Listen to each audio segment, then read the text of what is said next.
Special sitting of the House of Representatives was held on Friday in response to a Supreme Court ruling preventing the police from issuing traffic tickets in excess of fines as at 2006.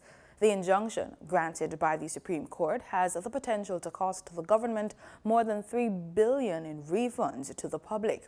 This as a recent court case has also become a class action suit after a judge permitted Mr. Maurice Housen, who brought the matter before the court, to be the representative of other drivers and motor vehicle owners who were issued traffic tickets and paid a fine or a fixed penalty in excess of the measures approved of up to 2006. Transport and Mining Minister Robert Montague introduced the bill entitled the Road Traffic Amendment Act 2021 to the House.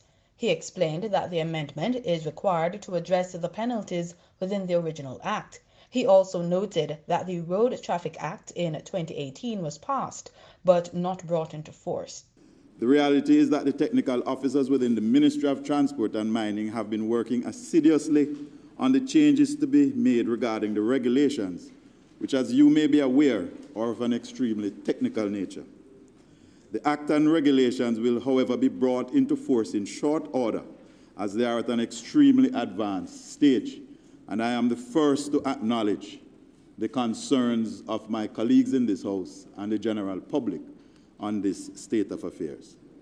Madam Speaker, the bill today consists of only 2 clauses. Clause 1 of the bill sets out the short title and construction of the bill, and Clause 2 of the bill seeks to amend the 3rd schedule of the Principal Act by deleting the appendix thereto in order to increase the quantum of fixed penalties for offences under the Act. The shortfalls of the Act were highlighted in a recent court case. Opposition leader Mark Golding posited the possible ramifications of that case. As I understand it, the case arose because a litigant has asserted 2 substantive points. Firstly, that the procedure for the imposition of the fines which have been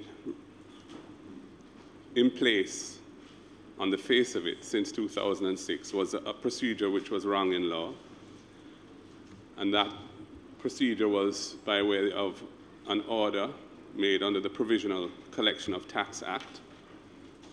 And secondly, that order had expired.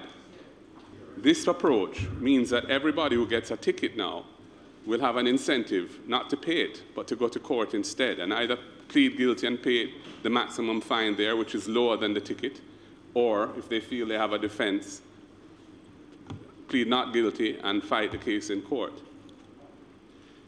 It would be wise, I think, if we were going to amend the Act, an Act which we're about to repeal, indeed, which has been repealed by the 2018 Act, but that Act is not yet in effect, so the repeal has not yet taken effect.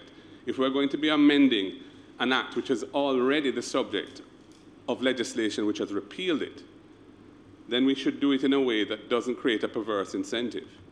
The matter saw both sides giving their contributions, but National Security Minister Dr. Horace CHANG said the crucial issue is one that contributes to law and order. Road Traffic Act and the penalties attached is crucial to public order, and everyone in this room can appreciate. In fact, they spoke to it extensively, what is happening on the road today, and the need to ensure that the police can, in fact, carry out their duties effectively at all times. And even one day is out of urgency if we create that gap in there. And this law is not designed, there are a number of issues raised, will be discussed another time. It's designed to ensure that we can have the police continue their work on the road highways of Jamaica to seek to protect people's lives. That's what all this is about. That's the principal reason why we're here today.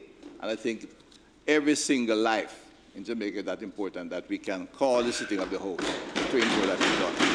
In the end, the act was passed.